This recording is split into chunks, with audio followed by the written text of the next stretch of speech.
Oui, mbote ndeko journaliste. Ouais, ngai comme on a ngai résistant océan. Ba itondima to résister contre le mal. Ba itondima tous au pouvoir nakaniaka pour satisfaire ba famille nabiso, pour satisfaire ba vie nabiso. Ba itondimi to tambola na mapapa. Ba itondimi to risquer pour mboka nabiso. Kasi démocratie ya solo solo ezonga na mboka, bokonzi pe ya solo solo ezonga na mboka. Aucun pays du monde oyo banomaka ba président et pas ya baninga ba président, sauf en République démocratique du Congo, précisément à l'époque de M. Tshilombo et M. Joseph Kabila.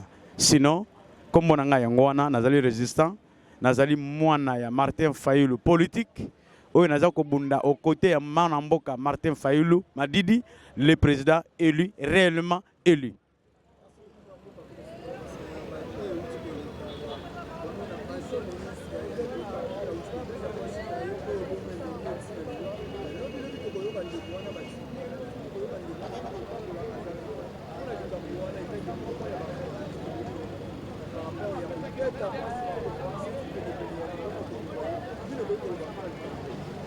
Ah, merci Ndeko.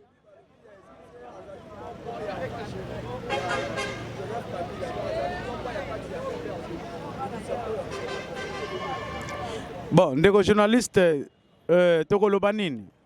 Le Congo est comme un jungle plutôt. Congo, lobby ministre de l'hydrocarbure, a bomi mwasi nae. Bon, bakulu na cravate bazala rapé. Alors, to sengi la justice. Ce qui est à la cas, va rendre verdict. To basambi saye, ba kangaye, justice est ali. Malheureusement, la justice congolaise n'existe pas. La justice congolaise, ils allaient justice yakaniaka, ils allaient justice oyo, et tekama nambongo, ils allaient justice oyo, et kangaka ba paisible, soit lokola babiso, pour ayebi ki a rejoindre le côté, et a boire kanga na prison, na koufela kuna, mais sinon.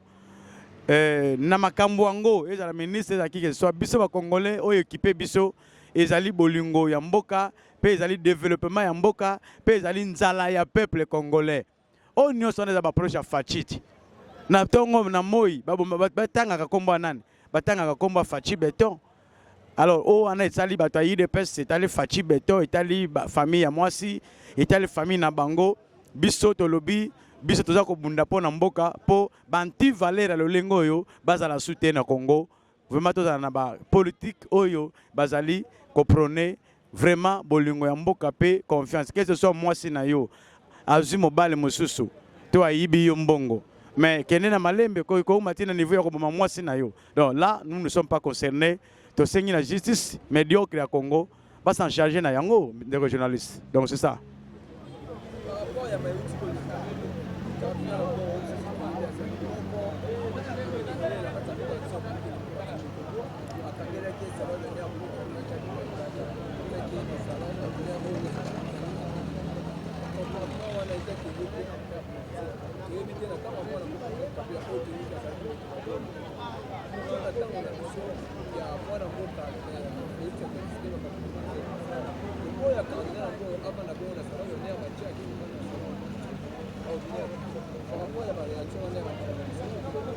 Merci bon Mboka pour la réaction na likambo ya tata Ambongo.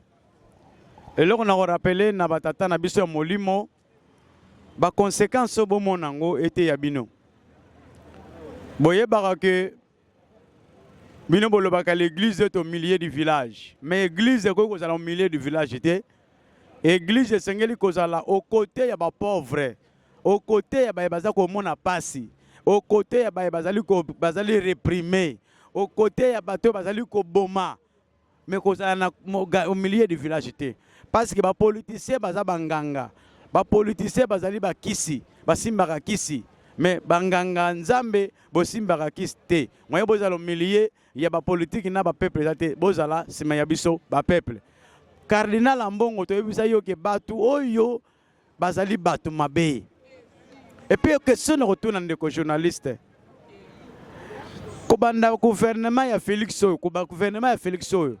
Kobanda Félix ti mutu ya suka ya Félix. Mutu azape atanga kilasa malonga lokola tata mbongo azate. Na yebite soki na kosi. Kobanda Félix, je précise bien. Kobanda ye kino mutu ya suka.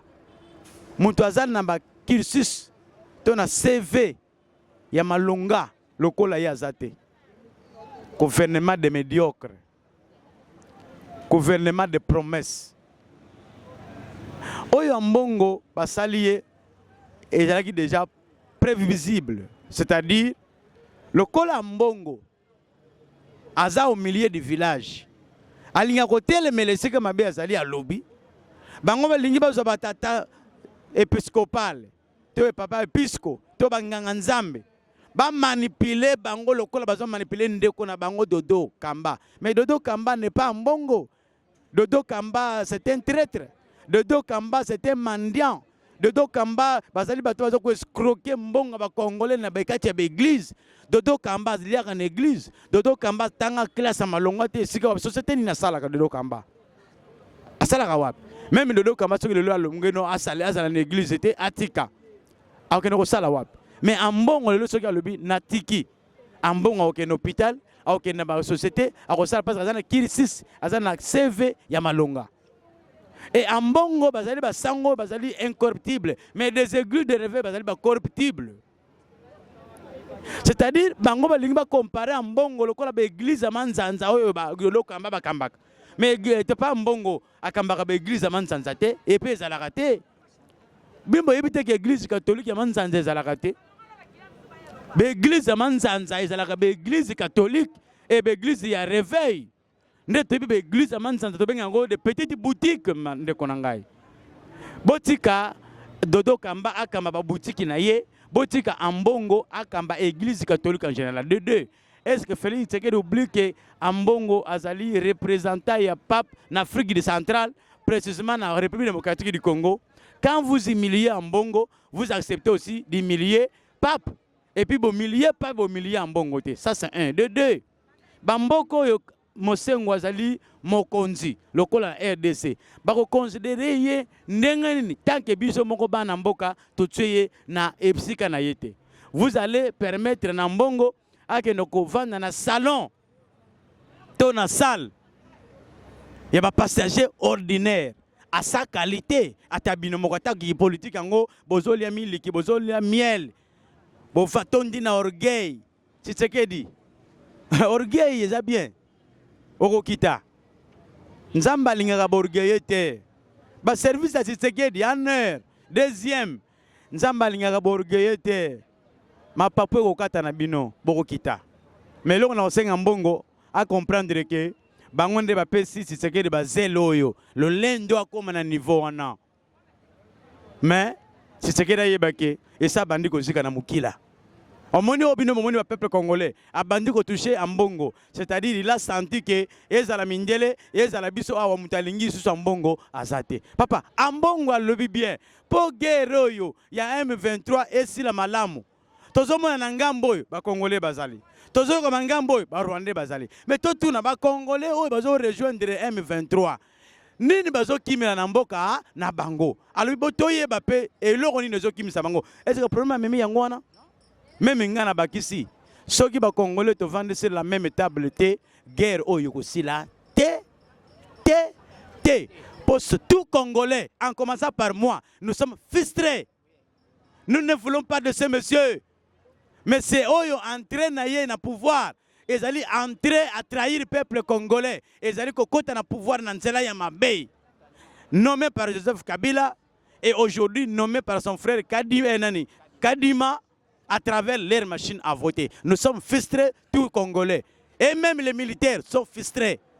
Mais ce que vous avez à venir de couper sa raison. Mais nous sommes frustrés. Et c'est ce qu'il dit, Aïtika pour humilier en bongo. Sinon, il va chercher un problème. Aza est le côté liboso en bongo. Même en bongo, on a qui président, mais Aza est le côté pas en bongo. parce qu'en bongo pas sur un pape à l'interpréter pas en bongo aibe anglais aibe français aibe espagnol aibe nos mais tu te pas le na président américain to na président to na pape à interprète donc il faut pas abunganzela le colo ya miel peut pouvoir oyo ezo pesa lolendo tata cardinal azo mérité ba respect na ye.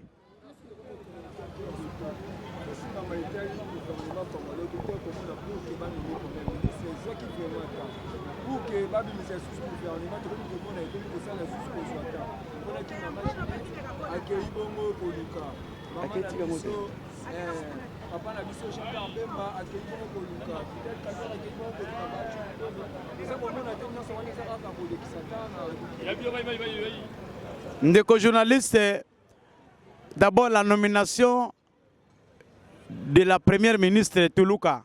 O bango bazo benga mukongo nga na yebi na ngate parce que les Congo ramassent tout. Ne concerne pas les Congolais et ne nous concerne pas. Tuluka, c'est le troisième premier ministre de Félix Tshisekedi. Félix Tshisekedi a commencé par Ilungo Lunkamba. Félix Ayokozwa, monsieur Oya Uchuko Lungwa, wakati ata ribante na République démocratique du Congo, Sama Lukonde. Même aujourd'hui, M. Tshisekedi nomme un autre premier ministre. Cet premier ministre fera quoi au peuple congolais? Elle fit ministre des plans. A salini na plan, na ministère ya plan na ye esika na bora zalaki pour le peuple congolais. Ndele là comme un premier ministre, a conseil la congolais nini. Bazo c'est le gouvernement, c'est l'UDPS, les talibans.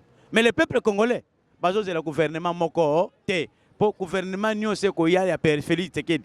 Tant que Tshisekedi y moko zali souffrance pour le Congo et le gouvernement na yé pe zala souffrance pour le Congo. Tant que Tshisekedi azali libabe pour le Congo, gouvernement ko bima zala pe libabe pour le Congo. Ndeko ba publier ki biso gouvernement ba warrior. Un warrior c'est un guerrier. Est-ce que c'est vrai ce gouvernement sortant était un gouvernement guerrier? Est-ce que ce gouvernement était un gouvernement de warriors? Donc, nous sommes les Amangongo à Pamba, nous sommes le gouvernement des peuples congolais, nous sommes la Kokende Yatsitsekedi, degré ou de force à Kende pour Congo. Alors, le vrai gouvernement et puis le vrai président, Oroyeba, Passi, ya Congo. 3 ministres, l'IPA 200, ils ont combattu Kiango.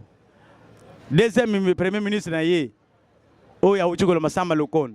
Atiki li pakaka 500 o kabila atiki na 200 o yo pe banda ye yazotelangana akotika pe lipa risqué lipa e koma na 1000 francs lokolo ka moi J oyo ezalaki na 300 na kabila lelo komi 1000 francs. Donc nous attendons de rien de ces messieurs et rien de bon sortira de M. Tshisekedi et de son gouvernement et de sa premier ministre Tuluka. Nous ne sommes pas là. To pesi nyonso na bato yi de pes o bazako sepela biso ba congolais. Mais attention.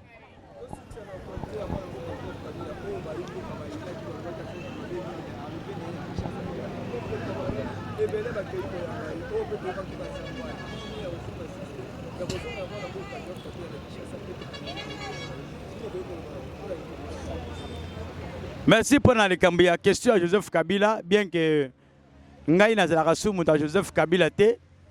Muntatikala, Joseph Kabila ezala Auguste Kabuya. Parce que c'est combat Kabila ezotanga malelo na batoile na ba radio ezaka bato ile pesi bato atangela biso combat moto. Biso to comprendre kana biso ke bato bango batanga ka bango ye parce que aza patron na bango. Biso na Joseph Kabila tozala na ye ensemble te. Mais bato ile pesi baliko tanga combat ya Joseph Kabila parce que azali patron na bango. Ndeko journaliste. Mais c'est oyo Kabuya ayebisa biso na Congo Kabila ke libanda soki azongi bobenga nga mbwa mais mbwa oyo Auguste Kabuya parce que lokola lobaki to benge mbwa parce que tango mutu aye akei azongi lokola ya biso to benge mbwa yango na bengi mbwa na rappeler yo Auguste Kabuya yo ndo lobaki yango to benga ki ye mbwa.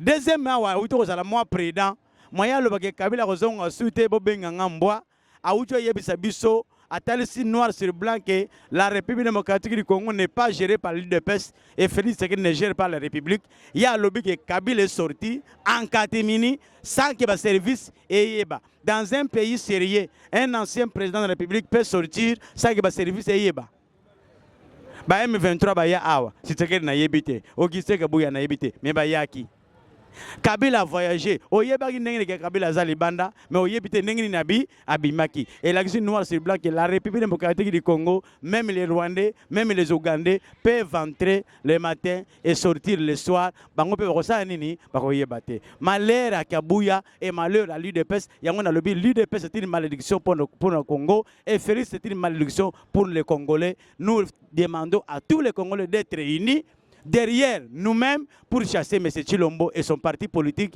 et ce genre de personnes comme des Kabuya qui raisonnent mal, qui ne maîtrisent rien et au besoin de Bolumbu na bango pe Bolumbu ya République démocratique du Congo na miso ya bato nyonso. Sinon makamba gouvernement ndeko etali bisote ba kende ba lamba ba lia Congolais aza kuna te. Congolais azozela ko bengana nde Tshilombo. Point barre.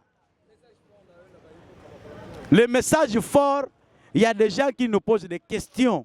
Martin Fayulu ne parle pas. Martin Fayulu ne parle pas. Mais moi, je suis Martin Fayulu, non? Je représente qui? Je suis président de la place de résistance Pascal. Dans ma place de résistance Pascal, je prêche qui? Je prêche le CID. Nazote Yabana Congo, à travers ce parti politique, il y a Mwanamboka, Martin Fayulu et CID. Je parle de l'ECD tant que Fayulu est membre de l'ECD. Fayulu parle. Fayulu parle. Et Fayulu a dit, ou Fayulu dit, et Bissoto Lobi Boy, on cherchait les deux voleurs qui ont volé notre victoire. Et aujourd'hui, tu te rends compte que les deux voleurs, bah mon ami, c'est Nanga et Félix. Bah Simi Mindouk. C'est que nous attendons de notre part entre l'un d'eux, Aboma Moko, Mokwatikala, tu s'en charger. Point barre. Merci.